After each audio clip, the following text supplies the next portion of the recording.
Concealed Wisconsin Podcast, Episode 7. Welcome to Concealed Wisconsin, a podcast about guns, Wisconsin, and you. In today's show, I'm going to vent a little because I still haven't gotten my concealed weapons license in the mail yet, and I sent the application in on November 1st.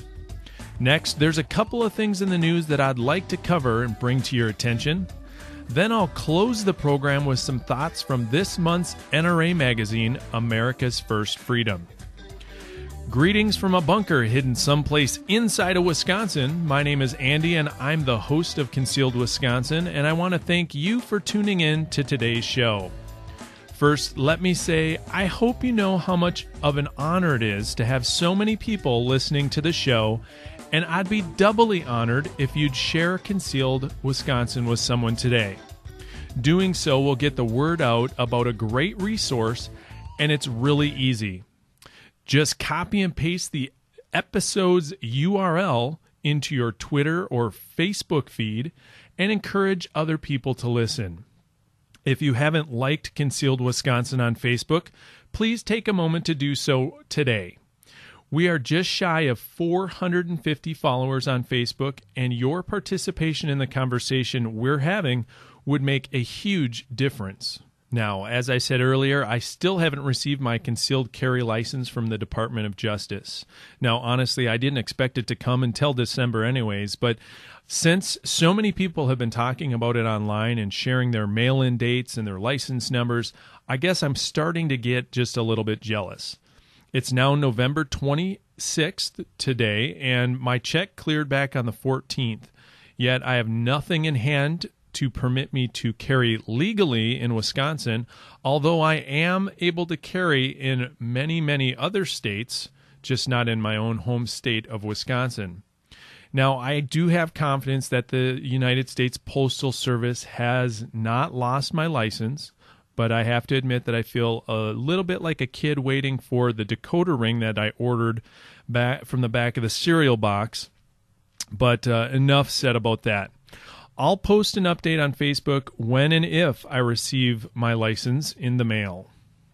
Just a reminder, if you're looking for information on concealed carry laws in Wisconsin, training tips, gear and gun ideas, or the latest reciprocity information, be sure to visit concealedwisconsin.com. If you have a question or a comment or even a suggestion for the show, please call the feedback hotline and leave a voicemail. If you do, you'll be entered into a drawing to win 5 reactive target clips that I featured in my YouTube video at youtube.com/concealedwisconsin. Be sure to check out the show notes at concealedwisconsin.com for the video, which I will embed on this episode. All right, the first month of concealed carry inside of Wisconsin has been very eventful. There are 5 stories that are worth talking about, and actually there's many more, but we just don't have time to cover them.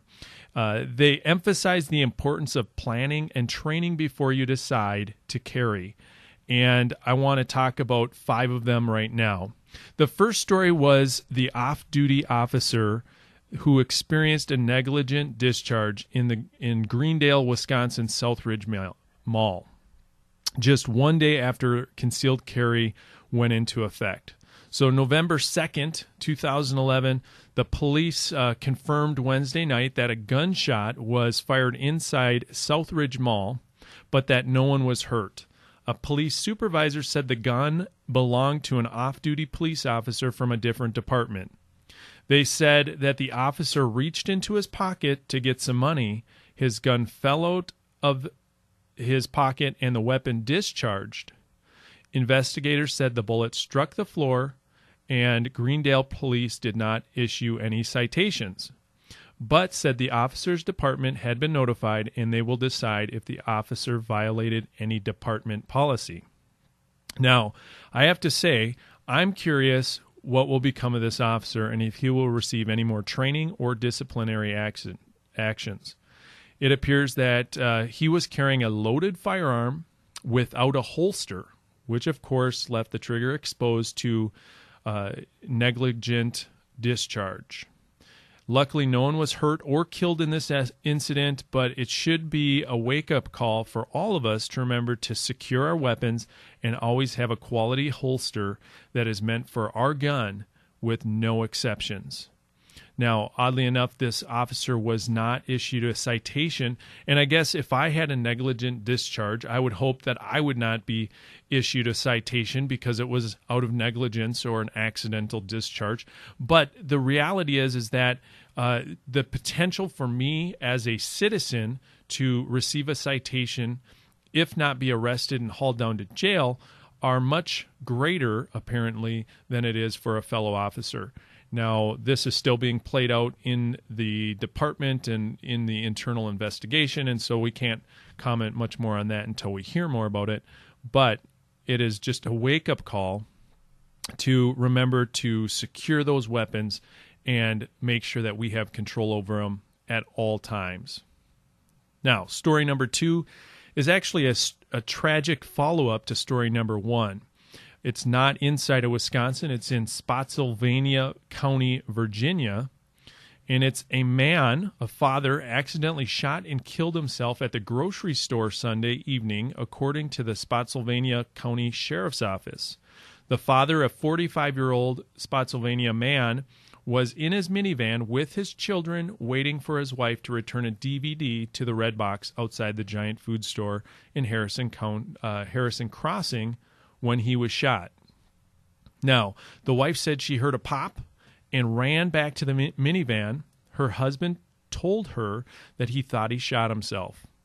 Police say the shooting victim had a gun tucked into his waistband but was not using a holster. A family friend said the couple has 4 children under the ages of 12, including an infant. Again, we cannot be reminded enough. Gun safety starts and ends with us. It ends with you, starts with you. You have to use a holster and maintain control of your weapon. This is a tragedy, and my heart goes out to his wife and 4 kids.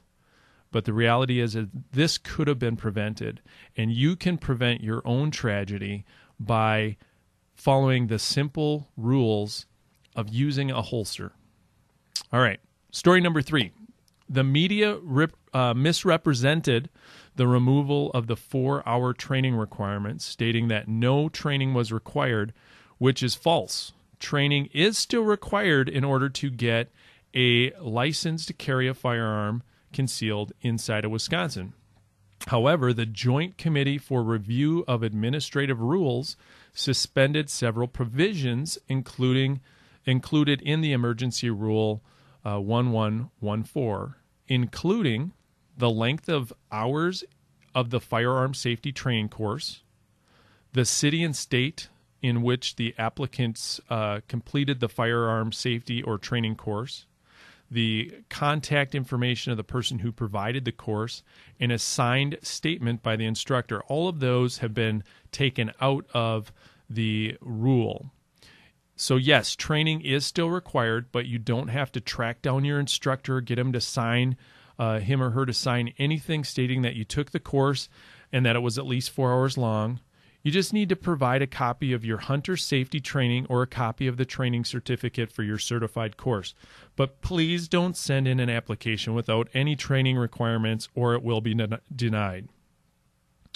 Story number 4. This is a story that many people have been following for the last year or so, and it's finally come full circle, and a sentence has been issued for Jesus Gonzalez, who was sentenced Friday, November 18th, to 20 years in prison for the 2010 shooting that left a man dead and his nephew paralyzed. Gonzalez, who was 24, was an open carry activist who was widely known for carrying firearms openly in public, was convicted in October of first-degree reckless homicide and first-degree reckless injury. He had been charged with first-degree intentional homicide and attempted first-degree intentional homicide, but the jury convicted him of the lesser, included offenses. Gonzalez was charged with shooting Danny John, 29, and his nephew, Jared Korn, 22, outside Mamie's Bar on May 8th, 2010. John was killed and Korn was left paralyzed. When Gonzalez called 911, he told police that 2 men had assaulted him, but officers determined that they did not. Now, I'm not giving an opinion on Gonzalez's claim, whether he was telling the truth or not, but his claim of self-defense did not hold up in court. And understand, you need to understand, if you use a gun, everything will be scrutinized. Every action, every statement, everything that you do will be questioned. And even if you believe you were acting in self-defense, you could face criminal charges and prison time. So carrying a gun is not just a cool thing to do. It's not something that you should just rush into. You need to think through the process. Should you carry a gun? Are you willing to use a gun? And is it worth the risk to you? And for me, of course, I would say yes. I've weighed all this, and I understand the risks. I understand what will happen, and I'm willing to go to jail to save my kids or my wife or my own life, knowing full well that it may come to that. But for Jose Gonzalez, he will be spending 20 years in prison because of this incident. Story number 5. A Milwaukee woman was arrested and charged for carrying a concealed weapon while in her car. This is something that all of us who are concealed carriers or potential concealed carriers or open carriers are following or should be following. But here's the story. On Friday, November 11th, just 11 days after the new law was issued, gun rights activist Krista Sutterfield was charged with carrying a concealed weapon for wearing a holstered gun under her jacket as she used the wireless internet connection outside Sherman Park's coffee shop late last night. If convicted of this misdemeanor, she could face a maximum penalty of 9 months in jail and a fine of $10,000. So back when you used to think that misdemeanors were no big deal, they are a big deal. 9 months in jail and $10,000 is a heck of a lot more than I'm willing to put on the line to test a law. But according to the complaint, 2 officers. Well, let me back up a little bit here because I skipped a paragraph. Sutterfield, who was working on her laptop in her car at the time of her arrest, contends that she was openly carrying her firearm and that her jacket was tucked behind the holster to be sure the gun would be visible. But police contend Sutterfield's gun was covered by her jacket when they initially approached the car. According to the complaint, 2 officers spotted Sutterfield's yellow Hyundai parked outside the coffee shop, which was closed shortly after midnight. The officers knew there had been many burglaries in the area recently, including one at the coffee shop, so they went to see who was in the car. Sutterfield refused to give her name. When they shone their flashlights in the car, they did not see any weapons. The officers returned briefly to their squad car and used their computer to try and identify the driver. When they came back to talk with Sutterfield again, they saw the gun in a hip holster with the jacket tucked behind it. They also noticed that Sutterfield was viewing a gun-related website on her laptop. They asked Sutterfield if she had a concealed weapons permit. The defendant did not answer, but rather stated she was not carrying a concealed weapon. And the officer seized the handgun, a Glock 17, loaded with 18 live rounds of hollow point ammunition, including 1 in the chamber. Police located 2 more guns and more ammunition in the trunk of the car. Gun rights advocate groups Wisconsin Carry Inc. is advising its members to be careful when it comes to having guns in their cars, according to Nick Clark, the president of Wisconsin Carry Inc. And I quote, "We have recommended that members who are openly carrying without a permit, as is legal in Wisconsin, and whose sidearm may be concealed by the center console, and not visible in plain view from outside the vehicle, should place their holstered firearm in plain view on the seat next to them or on the dashboard." Okay, so this looks like it's going to be a test case for all of you open carriers who aren't planning on getting a license, or for those of you like me who are waiting for their licenses in the mail. And honestly, I'm a little torn because you almost have to support this case and get behind it because it may become the measure for how open carry and concealed carry plays out for future cases. However, I'm also very cautious when I carry my gun, and I go way out of my way to avoid any interactions with the law. I don't speed, I don't text, I don't sit in front of businesses after hours in dangerous areas for free internet because you're more likely to be a victim or become the test case for a new concealed carry law. Now, that may tick off a few people that are listeners, and I want to assure you that I completely support Krista Sutterfield and wish her the best.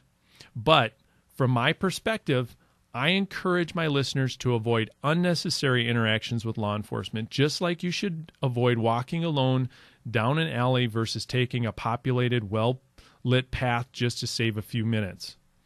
I will continue to support Krista and even donate to her legal defense fund. I think that this is an important test case. However, for me personally and for the people that I interact with, I would never encourage you to become the person that puts their freedom and their ability to have constitutional rights on the line just to be the test case.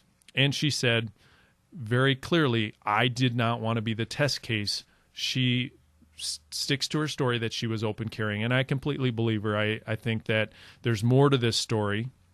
And if you remember, this isn't the first time Krista has been arrested by the Brookfield Police Department. Her first incident was for open carrying in a church, and this event ended up in a lawsuit against the city of Brookfield, who lost the case. Not only did she bruise their pocketbook by winning a settlement, but she also bruised their ego a little bit. And of course, I'm not suggesting that they're pursuing these charges as a payback, but I wouldn't say that it didn't cross my mind more than one or two times. Now, finally, I want to encourage you to take a moment to check your NRA memberships. This is an election year, and the anti-gun media is going after your Second Amendment rights.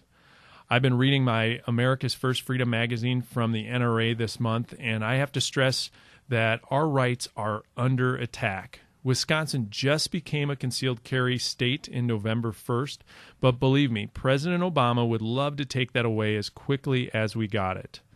Whether you see the disaster of Fast and Furious as another sign of the administration's incompetence or a plot to ban more guns or even all guns, you have to realize that anti-gun politics coming from the left is a continual force ebbing away at our freedoms.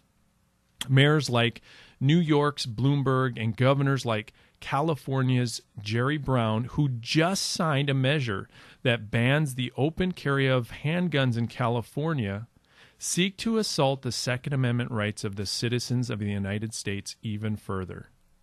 This issue of the NRA's magazine was an eye-opener for me. Listen, I don't agree with everything the NRA does, and I'm not getting paid by them to say this, but I am a member of the NRA, and I hope you are too.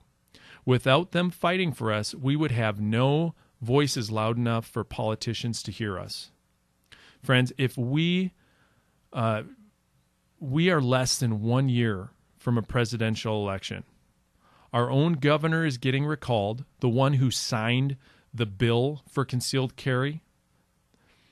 Our assemblymen and women and senators are under attack and facing recall, the ones who passed this bill and brought it to the governor's desk. We need to go get involved today. You need to join your political party and tell them about the Constitution and the Second Amendment. Tell them what is at stake. Now, if you're into guns and you're into Wisconsin carry type issues and you want to be a part of that, go join Wisconsin Carry Inc. It's $15. They advocate for carry inside of Wisconsin. They educate. They are out there fighting for our freedoms. Nick Clark is the president. I've interviewed him. He was my first interview on this podcast. I encourage you to go listen to what they're doing. That is a great organization. I'm also a member of that organization. You need to also think about joining the NRA if you are not a member already. The NRA is a powerhouse when it comes to fighting for our rights in the Second Amendment. And lastly, go join a local gun club. There's a lot of gun clubs that are local. You can go shoot your gun. You can go take classes. You can be a part of that community. Go join them and support them. We need more and more people to be actively involved in the politics surrounding guns, but also the enjoyment of the sports surrounding guns. Now, before I sign off today, I want to leave you with a story from the NRA magazine section, Armed Citizen, and I'm going to read this story today. Now, this event happened September 9th of 2011, so this is within the last couple of months. But here's the story. Quick thinking on the part of a 28-year-old man may have saved the lives of his entire family. After arriving home from a family trip, the man escorted his wife and their son inside. Then he returned to the car. That's when two men approached. One grabbed him from behind as the other put a shotgun to his head. The robbers tried to get into the man's house, but the door was locked. The man knew he had to protect his family by preventing the robbers' entrance at all costs. He told them that he'd get his keys, reached into his pocket, and pulled out a .38 caliber handgun. He fired 5 shots, wounding at least one of the robbers and causing both to flee. The shotgun-wielding suspect fired a round in return, but neither the brave resident nor his family were injured. And this happened in Indianapolis, Indiana. We need to be vigilant and understand that the reason that we carry, the reason when people say, why do you carry? And you know, we come up with these funny stories. Well, a police officer's too heavy to carry, so I carry a gun and things like that. When I look at my wife and my 4 little kids and look at how insecure they are and how long it would take for a police officer to get to where he's going to save my family, I then realize that I am the first line of defense. I'm the first responder. I'm the law enforcement citizen who needs to protect my family. I'm not a vigilante. I don't go out and try and be the sheriff. But if you come into my house, or if you come into my property, or I'm in a location publicly that you decide you're going to try and hurt someone that I'm with or myself, then you're going to contend with me. And that's why I carry my gun. I carry my gun for my sons and my daughters and my wife and anybody else who happens to be there that is in harm's way because of some crazy guy who might decide to do something. We just saw over Thanksgiving, the Black Friday, we just saw in Los Angeles a lady who maced people to get an Xbox. She wanted an Xbox, so she took out mace and maced people. Now, that lady should be in jail and should be facing all sorts of different things, but the reality is that every day we're in a potential situation, whether we're sitting at a restaurant, whether we're in our car, whether we're sitting at home, where some scenario has played out in another place that is identical to ours, that if someone decided to replicate it, going into a McDonald's with a firearm, going into a church with a firearm, breaking into your house, whatever it may be, we could be in that danger. Now, very minimal chances that that's going to happen, but as you look at the statistics that are in Wisconsin, there are 14,000 violent crimes every year, and that number is going up. And those violent crimes are perpetrated against people who are vulnerable, like your sons, your daughters, yourself. And we have to take a stand and make sure that we are doing everything we can to fight against those criminal acts. And that's why I carry a gun. So I'm going to get off my soapbox right now and wanted to leave you with that story of a person who used a firearm to protect his family. Well, that's going to wrap up this episode, so thanks for listening to Concealed Wisconsin's podcast. Again, please check out the show notes for this episode at concealedwisconsin.com and visit all the links mentioned to see how you can get more involved. Concealed Wisconsin is a unique online community, and we encourage you to become part of it. Head on over to concealedwisconsin.com and leave us a comment, become a fan on Facebook, or subscribe on YouTube. Remember, you can always listen online, download it to your computer, or take us on the go with your iPod, iPhone, iPad, or any other MP3 device.